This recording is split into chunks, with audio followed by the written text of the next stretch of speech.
A atração a seguir é recomendada para todas as idades.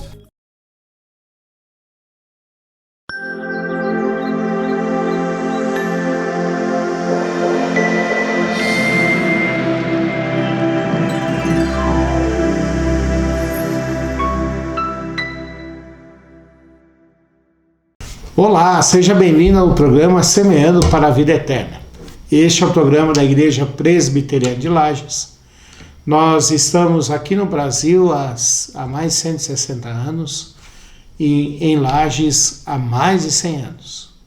É uma alegria poder levar a palavra de Deus até você e juntos refletirmos sobre quem é Deus, sobre quem nós somos e sobre o cuidado de Deus para conosco. Eu quero convidar você a estar conosco nas atividades da Igreja Presbiteriana de Lages. As nossas principais atividades são aos domingos. Temos 2 cultos, um pela manhã às 9 horas e um às 19 horas. E de manhã também, logo após o culto da manhã, às 10 horas da manhã, nós temos a Escola Bíblica Dominical, que é um espaço reservado para dividir as pessoas que estão ali presentes pelas faixas etárias. Então nós temos classes para crianças, para pré-adolescentes, adolescentes e jovens e adultos, onde você vai estudar a palavra de Deus, tratando sobre um tema atual, aplicando para o nosso dia a dia. Você pode fazer suas perguntas e tirar as suas dúvidas. Agora nós vamos meditar na palavra de Deus. Eu quero convidar você a orar comigo antes de nós pensarmos na palavra de Deus. Senhor nosso Deus e Pai, nós queremos te agradecer porque podemos tirar um momento do nosso dia para te buscarmos, te honrarmos, te glorificarmos e ouvirmos a tua voz. Queremos te pedir que o Senhor fale conosco, que o Senhor abençoe a leitura da tua palavra, aplique no nosso coração e use esse teu servo, Pai, para falar com quem está assistindo esse programa, Pai.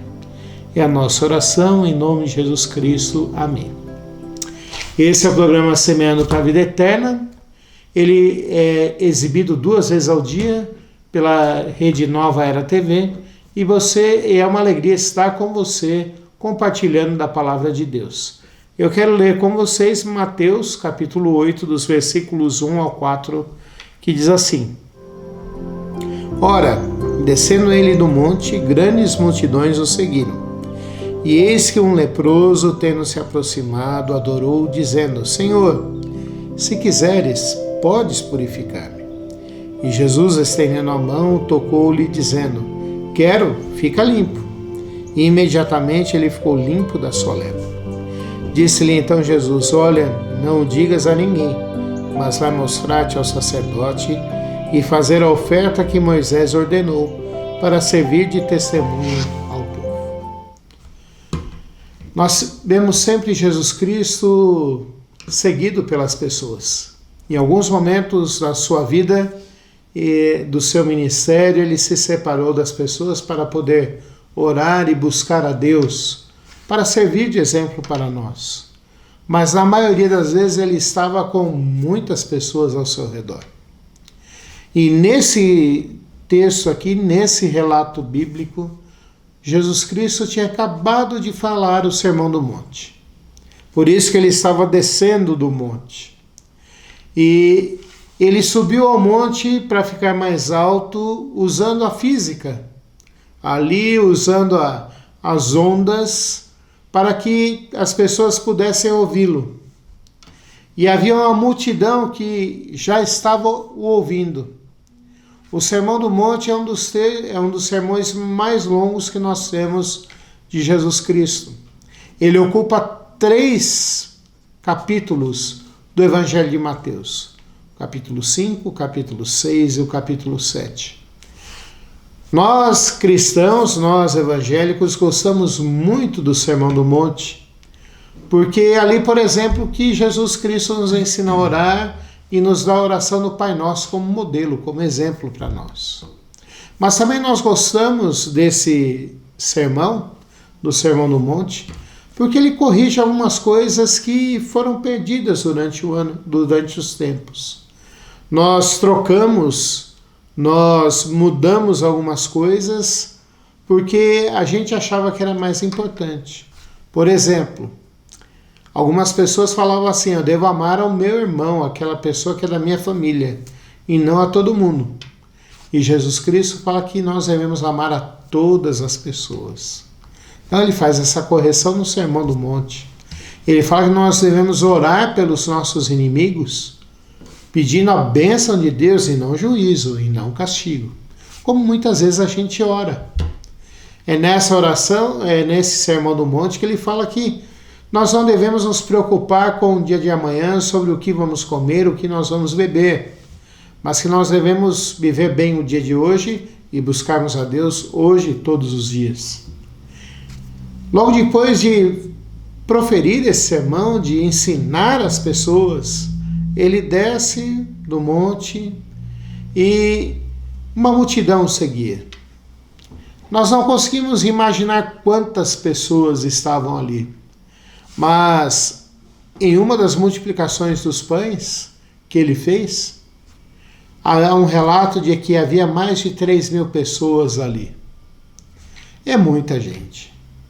Se você pensar em multidão, eu estou gravando esse programa logo após a festa do Pinhão, e nós tivemos aqui em 2024, em Lages, 2 shows que foram uma multidão. Um show não tinha nem como andar na cidade direito, de tantos carros que estavam ali. O outro show não tinha mais ingresso para vender. Foi uma multidão. Mais de 100.000 pessoas ali, presentes. Para os tempos de Jesus, para Israel, uma multidão provavelmente deveria ser 5.000 pessoas. Nos shows as pessoas vão com o objetivo só de buscar e de encontrar com um artista, de ver o seu show, de ver ele cantando, dançando, dele mostrando simpatia pelos seus fãs e se alegrarem naquele show. Todos sabem por que vão lá. Seguindo a Jesus, nós não vemos isso. Porque o texto chama a atenção aqui de que havia muitas pessoas que o seguiam. E me permita fazer aqui um pensamento meu. Muitas pessoas que seguiam a Cristo e muitas pessoas que passavam por problemas na vida deles. Alguns deveriam estar lá com problemas intestinais, outros deveriam estar com problemas de dores de cabeça, cefaleia, outros deveriam estar lá com problemas cardíacos, outros deveriam estar passando por problemas financeiros, outros deveriam estar lá passando por problemas familiares. Mas uma pessoa se destaca no meio dessa multidão. E uma pessoa que nem deveria estar ali no meio daquela multidão. Um leproso aparece. E se você estudar um pouquinho sobre a hanseníase, que é o nome moderno da lepra, você verá que naquela época a hanseníase era uma doença gravíssima, que não tinha cura. Você verá que os leprosos viviam afastados de todo mundo. No Antigo Testamento também, em Israel também. Até pouco tempo aqui no nosso Brasil havia colônias de leprosos. Enquanto não houve cura, eles ficaram afastados de todo mundo. Aqui em Santa Catarina, anos atrás, eu vi uma reportagem de que uma antiga colônia de hanseníase, de leprosos, tinha virado um conjunto habitacional. Para tu ver no litoral isso. Para tu ver quão grande era esse problema. E quantas pessoas afetavam isso. Mas apenas um desses leprosos, que a gente não tem o nome dele, se aproximou de Jesus e falou: Senhor, adorou a Jesus. É isso que eu quero ressaltar aqui. Que muita gente vai buscar a Jesus, mas não entende que Ele é o Senhor da vida dele. Muita gente vai buscar a Jesus simplesmente porque a família pede. Os familiares pedem. Os familiares estão ali se colocando e falando, não, nós queremos que você vá com a gente buscar a Jesus. E eu nem estou falando aqui buscar a Jesus numa igreja evangélica, ou lá na nossa igreja, na igreja presbiteriana, que é uma igreja evangélica. Mas muita gente continua seguindo a tradição familiar, porque é uma tradição, é uma cultura familiar. Muita gente vai atrás de Jesus por causa da religiosidade. E não se assuste por eu falar religiosidade. Há muitas pessoas que vão buscar a Jesus ou a uma igreja porque elas sentem necessidade de ter um contato com o outro, com aquele que é maior. Nem chamam de Deus, mas dizem, eu tenho que ter contato com aquele que é diferente. Para essas pessoas, buscar a Jesus é simplesmente um ato de religiosidade. Não entenderam ainda quem é Jesus, o que ele pode fazer na vida das pessoas e como ele pode transformar a vida delas. Mas esse leproso, ele buscou a Jesus e falou assim, adorou, imagino ele com essa palavra adorar, um momento e uma repetição de um ato do Antigo Testamento, ele se ajoelhou diante de Jesus e falou, Senhor. Essa palavra Senhor diz que ele tinha autoridade sobre a vida deles. E essa é uma questão muito séria para a gente parar e pensar. Jesus tem autoridade sobre a nossa vida. Ele não é aquele que nós podemos fazer qualquer coisa. Mas esse homem, ele chegou e falou assim, Senhor, se quiseres, podes purificar-me. Eu acho tão linda essa expressão, se quiseres, podes purificar-me, porque essa expressão denota que o leproso entendeu que Jesus Cristo era Deus e tinha mais autoridade do que ele. Me faz lembrar de um outro milagre que Jesus Cristo fez, que está relatado no Evangelho de Marcos e nos outros também, mas no de Marcos, no capítulo 10, que é a cura de Bartimeu, que quando passou a multidão por perto dele, ele ouviu que era Jesus Cristo, ele largou sua capa, largou sua honra, largou tudo aquilo que ele daria valor, correu e falou assim, Jesus, filho de Davi, tem misericórdia de mim. Para a gente se aproximar de Jesus e sermos transformados, nós precisamos entender que Jesus Cristo tem autoridade e quem ele é, que ele é o Filho de Deus. Quando a gente entende isso, quando a gente entende quem Jesus Cristo é, com certeza é esse conhecimento e esse entendimento transformam a nossa vida. Fazem com que eu e você deixemos de ser uma pessoa que não tem noção das coisas, que não tem entendimento, mas que a gente aprende a amar e buscar a Deus de todo o nosso coração. E ele faz um pedido, podes purificar-me. Ele sabia do poder, sabia quem era Jesus e sabia que só ele podia curar a vida dele. Jesus Cristo ouve esse pedido e fala, sim, quero. E no mesmo momento aquele homem foi purificado. Pense numa bênção tão grandiosa que extrapola o nosso entendimento. Porque a lepra até pouco tempo atrás era incurável. Hoje em dia, com os remédios, ela regride até ficar sob controle. Mas há 2000 anos atrás, só Deus poderia fazer um milagre. E Jesus Cristo fez esse milagre. Jesus Cristo transformou a vida daquele homem e refez a vida daquele homem. Mais ainda, nós vemos o texto que Jesus Cristo mandou com que ele se apresentasse ao sacerdote. Para muitos, no Antigo Testamento, qualquer doença que existia era consequência do pecado. Nós sabemos que, devido ao nosso afastamento de Deus, nosso corpo virou mortal. Nós morremos. Há separação entre a nossa alma e o nosso corpo. Mas nós não podemos dizer que a doença que está afetando uma pessoa é por culpa do pecado que ela cometeu, e sim por causa do seu estado de afastamento de Deus. Mas no Antigo Testamento pensava-se assim. E Jesus Cristo fala para esse homem, diz: vai, apresenta-te ao sacerdote e mostra que você está limpo. Que você agora tem comunhão com Deus e pode estar em comunhão com Deus. Provavelmente ele ofereceu lá um sacrifício de 2 pombinhos, que era o holocausto de pobres, como para se consagrar. Mas Deus o purificou, Jesus Cristo o purificou. Mas Jesus Cristo o purificou. Jesus Cristo fez com que ele virasse agora uma nova criatura. Quando eu vejo esse texto aqui, eu penso num tema para ele, com o seguinte tema: a restauração de um pecador.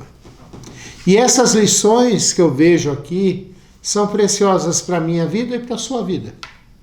Porque nós ainda vivemos longe de Deus. Se você ainda não crê em Jesus Cristo, você ainda está longe de Deus. Se você ainda não entendeu que Jesus Cristo é o Senhor da sua vida, você ainda está vivendo longe de Deus. E a primeira lição que eu vejo aqui é que nós não podemos ser mais um na multidão, mas nós precisamos entender quem é Jesus. Na nossa igreja, em toda a igreja presbiteriana do Brasil, antes da pessoa fazer a sua pública profissão de fé, ela passa pelo conselho da igreja, que são os presbíteros e o pastor da igreja, ou os pastores da igreja, e nós fazemos algumas perguntas para ela, para ver se ela tem certeza da sua fé. E a pergunta que eu sempre faço é: quem é Jesus para você? Eu não quero que a pessoa me recite o credo nicênico ou o credo apostólico. Eu não quero que a pessoa chegue e fale tudo quem Jesus é. Mas eu quero que a pessoa pare e pense e reflita sobre quem é Jesus na vida dela. E se a pessoa não me diz que Jesus Cristo é o Senhor e Salvador da vida dela, e que a vida dela não faz sentido e que a vida dela sem Jesus não faz sentido, para mim, a pessoa ainda não entendeu quem é Jesus Cristo para ela. Porque senão a pessoa vai ser apenas um religioso, a pessoa vai ser apenas alguém que está indo pela família, a pessoa pode ser alguém que está indo por causa dos amigos. Mas nós precisamos entender quem é Jesus na nossa vida. Jesus Cristo não foi simplesmente um homem que nasceu. Ele era verdadeiramente homem e verdadeiramente Deus. E morreu por nós na cruz do Calvário. Ele à direita de Deus, assentado ao lado de Deus, intercedendo pelos que são seus.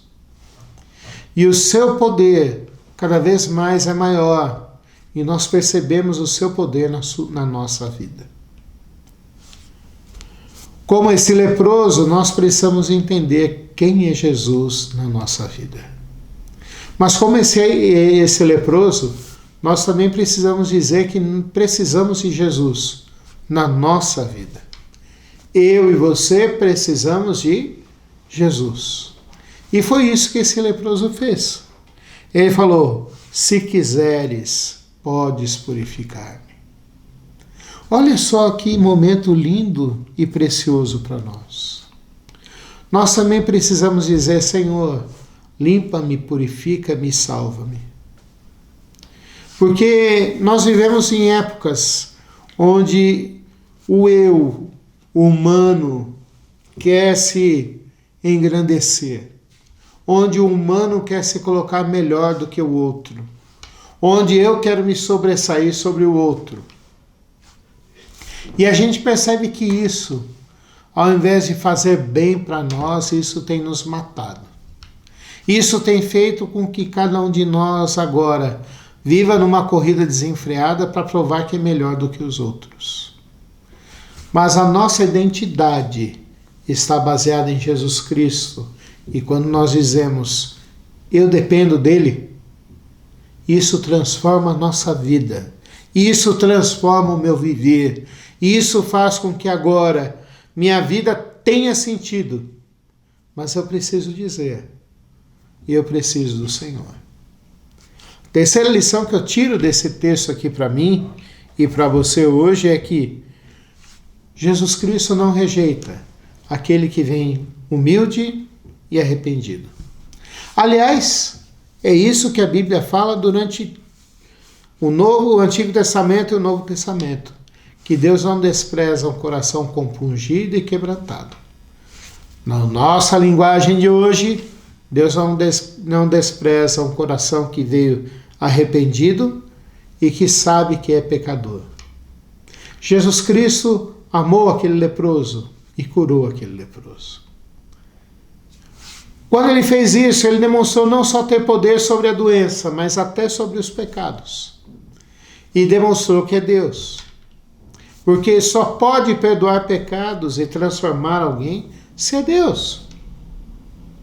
E foi isso que ele fez. Há um milagre que foi feito na casa da sogra de Pedro, onde baixaram um paralítico do teto até chegar a Jesus, e Jesus Cristo se virou para aquele paralítico e falou assim: levanta-te, toma o teu leito, levanta-te, os teus pecados foram perdoados. Os religiosos que estavam ao redor dele se assustaram, porque não imaginavam isso. E falaram assim: ele está blasfemando, porque só pode fazer isso quem é Deus. E logo depois Jesus Cristo fala assim: para vocês entenderem que eu também tenho poder sobre o corpo, você está curado, levanta-te. Jesus Cristo tem poder para curar tanto o nosso corpo quanto a nossa alma. Mas a última lição que eu vejo aqui é que o milagre que Jesus Cristo fez na vida desse paralítico não foi só para ele. Esse milagre fez com que o paralítico agora pudesse sair de lá e fosse dizer quem era Jesus na vida dele. Se você já conhece Jesus, se você já tem Jesus como seu Salvador, se Ele já é o Senhor da sua vida, você não pode ficar guardando essa boa notícia sozinho. Você precisa levar para os outros, porque isso é bênção, isso é boa notícia, isso é maravilha de Deus na sua vida. Nesse momento do dia em que nós estamos lendo e estudando a palavra de Deus, eu quero dizer para você que Deus também quer transformar a sua vida. Porque nós também precisamos de Deus na nossa vida. E só vai até Deus através de Jesus Cristo. Eu sou o caminho, a verdade e a vida. Foi o que Jesus falou. Ele pode transformar a sua vida. Ele pode cuidar de você. E Ele pode fazer de você uma nova criatura. Vamos orar? Senhor, nosso Deus e Pai, nós queremos te agradecer por esse momento onde nós pudemos, Pai Santo, pensar e refletir sobre a Tua Palavra. Queremos te implorar que o Senhor fale e que o Senhor nos abençoe, abençoe a quem está assistindo ao programa, abençoe suas famílias, esteja cuidando deles, Pai Santo, e esteja transformando a vida deles e faze com que a vida deles seja transformada para a Tua honra e Tua glória, Pai. Abençoa aqueles que estão doentes, cure-os segundo o Teu querer e a Tua vontade. Abençoa aqueles que estão desempregados, dê emprego. Abençoa aqueles que estão passando por problemas familiares. Que a Tua boa mão esteja com eles e que possa haver entendimento, que o Senhor transforme os corações, Pai.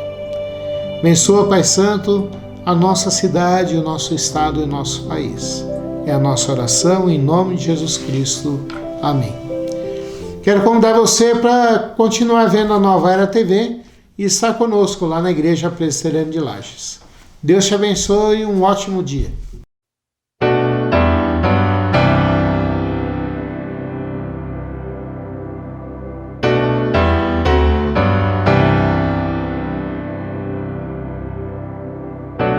Não tenhas sobre ti um só cuidado, qualquer que seja, pois somente um seria muito para ti. É meu, somente meu, todo o trabalho. E o teu trabalho é descansar em mim. É meu, somente meu, todo o trabalho. E o teu trabalho é descansar em mim.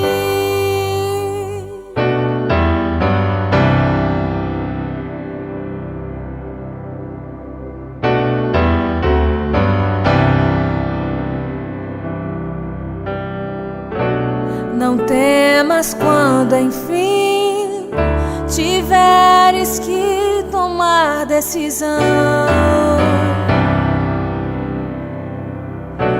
Entrega tudo a mim, confia de todo o coração. É meu, somente meu, todo o trabalho. E o teu trabalho é descansar em mim. É meu, somente meu, todo o trabalho.